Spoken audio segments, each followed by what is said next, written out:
Whew. All right. Real talk.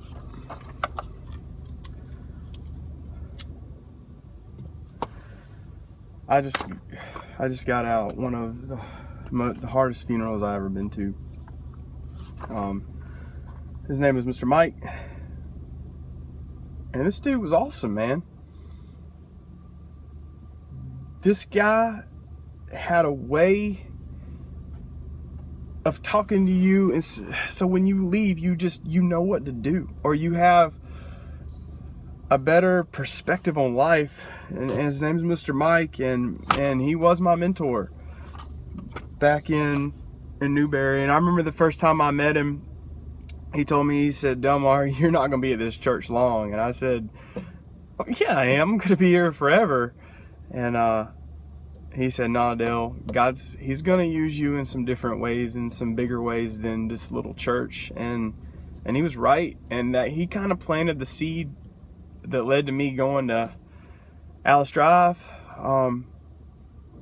But you sit in a funeral and you just think to yourself, dang it, I wish I could have just said one more thing and just told him one more time that you loved him. Because you don't get that on this side of eternity.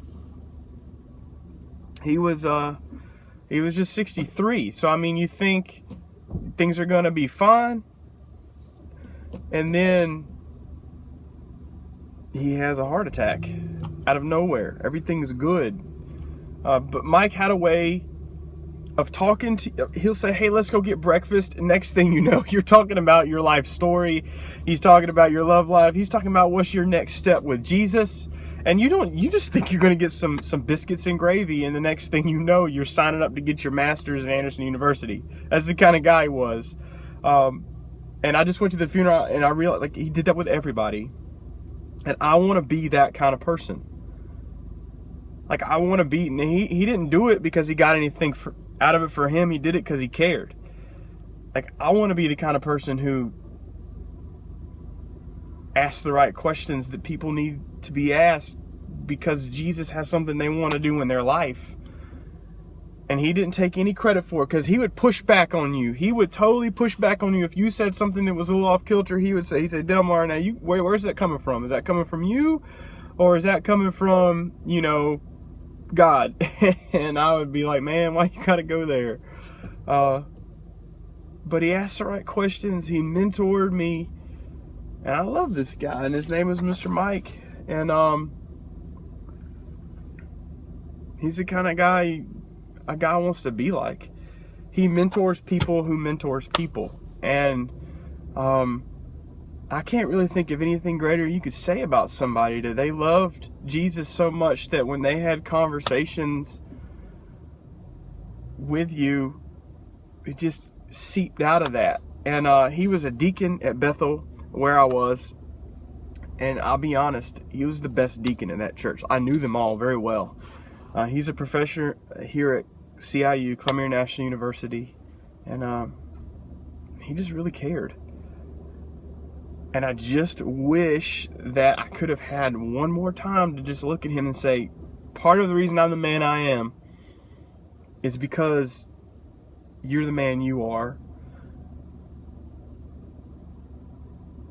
And I was able to tell his wife that, kind of. His wife just lost her dad 2 weeks ago and lost him this week. So, if you're listening, I'm kind of saying this more for me, just because I need to tell somebody. But if there's someone in your life who really has made a difference, you need to tell that person how much of a difference they made in your life.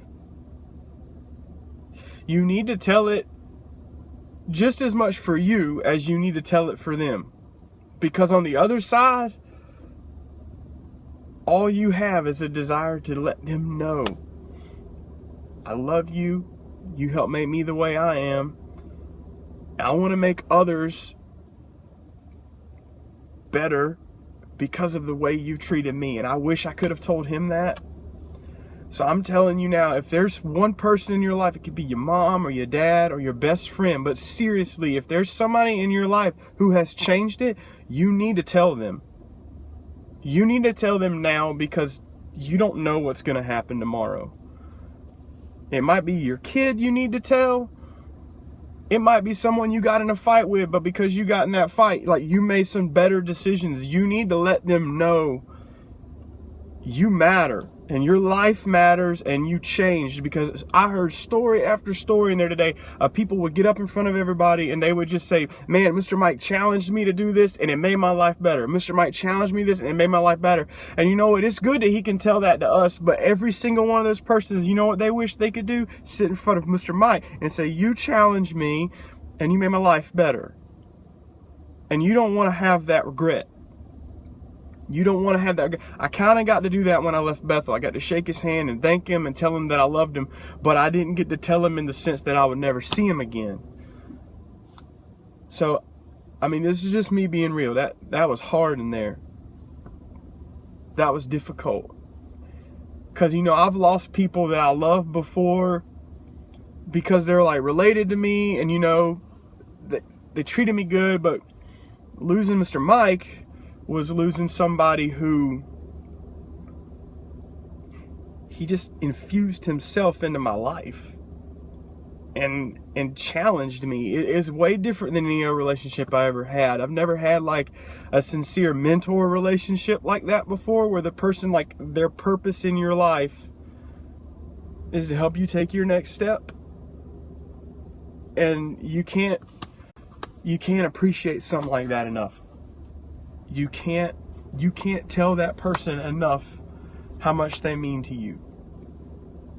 And some of you may have had that person in your life and you know exactly where I'm coming from. But I just feel like, more for me, I just need to put this out there somewhere, that if you got someone in your life who's challenged you, thank them, and then you do the same. You do the same. You be that change that someone's already done in your life. You be that change for somebody else. Because that's what, you know, honestly, you want to know what this is called? It's called discipleship. That's what it is. Discipleship is loving someone towards Jesus. And disciples make disciples. That's what Mr. Mike did. He made disciples who made disciples. So when I'm hanging out with students at Alice Drive and they're loving on me and I'm loving them back, I want you to know that some of what you're seeing there goes way back further than me. It goes back to Mike. Then it goes back to the people that poured into him, and it goes back to the generations of believers who led up to this moment. And I just hope that I can honor the time and the effort he put into me. And I pray that when I'm being with students, or when I'm being with leaders, or when I'm even hanging out with Cassie at church, that the things I say to them come from the same place in my heart that it did with him. That it came from a place that I'm not doing this because I'm selfish. I'm not doing this because I want promotion. I don't care about promotion. I don't care. Like, honestly, if I had to work at Walmart to make my money and still get to love on people, that's really what I care about. I don't, and that's how it was with him. He didn't care about promotion. He didn't care about his name being known. He cared about saying, I care about this person. I want to put them up in front of everybody and let them shine. And that's what I want to do. I want to let the people who I meet, who God places me over, I want to put you in such a place where you can shine. Let God take the glory for what's happening in your life. I don't want any of it. I don't want any of it. I just want to know that when it's said and done, I was obedient. I want to know when it's said and done that I didn't flake out. I want to know that I maintained the person who I was supposed to be, and that I was honest and sincere, and that I cared. I don't want it ever to be seen, oh, I'm just doing this because our ministry can grow, or so this thing can be successful. I want to do it because this guy showed me how to do it. This guy showed me. You know something? This guy was one of the deans here at Columbia International University. He went to a church with 180 people. This guy could have led a mega church. But it wasn't about him. It was about his mission. And God called him to little podunk Newberry, South Carolina, and said, go to this church because you're going to make a difference. And he did. And the things he did are going to last way longer than him. So tell somebody who's made a difference in your life. Do that in someone else's life. And just be about somebody else. I appreciate y'all just hear me out. I love y'all. If you can, just be praying, because I wasn't the only one he poured into. He did this with a lot of people. And his wife, like I said, she just lost her daddy this month. And now she's lost her husband. They're married 41 years. He was 63. He was fine.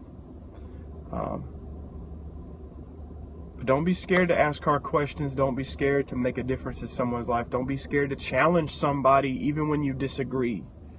Because it's in that adversity that we find opportunity. And that's okay. That's okay. All right. I love y'all. And keep it real.